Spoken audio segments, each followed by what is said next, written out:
தமிழ் உறவுகள் அனைவருக்குமே வணக்கம். இன்றைய தினம் இலங்கையை பொறுத்தமட்டிலே, குறிப்பாக வடமாகாணத்தை பொறுத்தமட்டிலே மிக பிரசித்தமான ஒரு ஆலயம் நல்லூர் கந்தசுவாமி ஆலயம். எனவே இந்த ஆலயத்தினுடைய திருவிழா இன்றைய தினம் சிறப்பான முறையிலே இடம்பெற்றுக் கொண்டிருப்பதை நாங்கள் பார்க்கக்கூடியதாக இருக்கிறது. குடியேற்றத்தோடு மிக விமரிசையாக ஆரம்பிக்கப்பட்ட இந்த நல்லூர் கந்தசுவாமி ஆலயத்தினுடைய திருவிழாவானது இன்றைய தினம் தேர்காட்சிகள் இடம்பெறக்கூடிய ஆயத்த ஏற்பாடுகள் எல்லாம் இடம்பெற்றுக் கொண்டிருக்கக்கூடிய நேரத்திலே நாங்கள் இன்றைய தினம் இந்த நிகழ்ச்சியை இந்த காணொலியூடாக வழங்குவதையிட்டு மிக்க மகிழ்ச்சி அடைகின்றோம். அந்த வகையிலே இன்னும் சொற்ப வேளைகளில் இந்த தேரானது மக்கள் மத்தியிலே வீதி உலா வர இருக்கின்றது. அந்த வகையிலே அடியவர்கள் புடைசூழ இந்த தேரானது வீதியிலே பவனிக்க ஆரம்பிக்க இருக்கிறது. வழமைக்கு மாறாக இன்றைய தினம் அதிகளவான பக்த அடியார்கள் இந்த ஆலயத்தில் வருகை தந்த வண்ணம் இருக்கின்றார்கள்.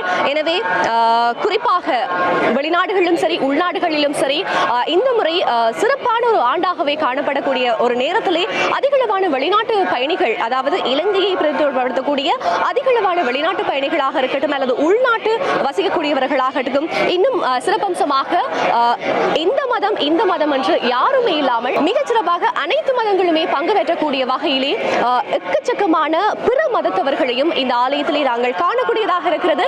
அந்த வகையிலே தேர்காட்சிகளோடு நாங்கள் இன்றைய தினம் இணைந்திருக்க போகின்றோம் யாழ்ப்பாண தாயக கலையகத்திலிருந்து.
ரதோற்சவம் பெருந்திருவிழாவாகிய மகோற்சவத்திலே 25 நாட்களும் நடைபெறுகின்ற இந்த மகோற்சவத்திலே ரதோற்சவம் என்பதுதான் மிகவும் சக்தி வாய்ந்ததாகவும் உன்னதமானதாகவும் எம்பெருமான் சண்முக பெருமான் ஆறுமுக சுவாமியாராக தெற்கு திசை பார்த்து கொண்டிருக்கக்கூடிய அந்த சண்முக பெருமான் எப்படி தில்லையிலே சிதம்பரத்திலே நடராஜ பெருமானாக திருவருள் புரிகிறாரோ, அதே தில்லை கூத்தன் நெல்லையிலே கந்தனாக இன்று தேரிலே ஆரோ ஆரோகணித்து எழுந்தருளி அனைத்து அடியவர்களுக்கும் எந்தவித பாகுபாடும் இல்லாமல் அனைவரும் சமம் என்ற அடிப்படை கோட்பாட்டின்படி அனைவருக்கும் அவர் இந்த பக்தி சூழலை ஏற்படுத்தி அருள் வழங்கிக் கொண்டிருக்கிறார்கள்.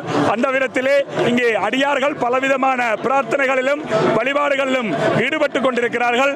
எங்களுடைய நல்லை கந்த பெருமான், நல்லூர் சண்முக பெருமான் தமிழர்களுக்கெல்லாம் விடிவை தர வேண்டும். இந்த மண்ணிலே நல்ல வண்ணம் அனைவரும் வாழ வேண்டும். எங்களுடைய இனம் விடுதலை அடைந்து சுதந்திரமாக வாழ வேண்டும். அதுதான் எங்களுடைய இறை பிரார்த்தனையாக இருக்கிறது என்று சொல்லி மேன்மைகள் சைவ நீதி விளங்குக உலகமெல்லாம் என்று நிறைவு செய்கின்றோம். நல்லூரா அலங்காரா. நன்றி.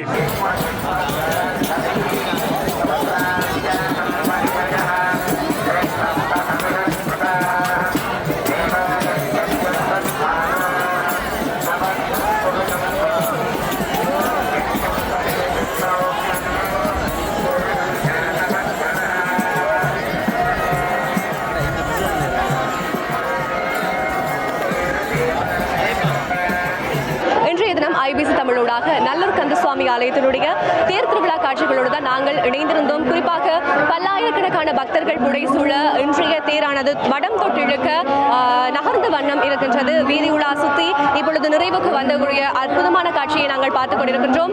அந்த வகையிலே வழமைக்கு மாறாக இன்றைய தினம் பல்லாயிரக்கணக்கான பக்தர்கள் வந்து அதிகளவாக வருகை தந்த வண்ணம் இருக்கின்றார்கள். இருப்பதற்கு கூட நிற்பதற்கு கூட இடம் இல்லாத அளவுக்கு பக்த அடியார்கள் சூழ்ந்த வண்ணம் இருக்கிறார்கள். எனவே இன்றைய தினம் இந்த காட்சிகளை உங்களுக்கு இந்த காணொலியூடாக வழங்கியதில் மிக்க மகிழ்ச்சியாக இருக்கிறது. மீண்டும் மற்றொரு காணொலியூடாக உங்களை சந்திக்கும் வரை ஒலிப்பதிவில் இணைந்து கொண்ட ரியோ சிந்துவோடு விடைபெற்றுக் கொள்ளும் நான் உங்கள் கிருஷிகா லிதுர்ஷன். நன்றி நேயர்களே.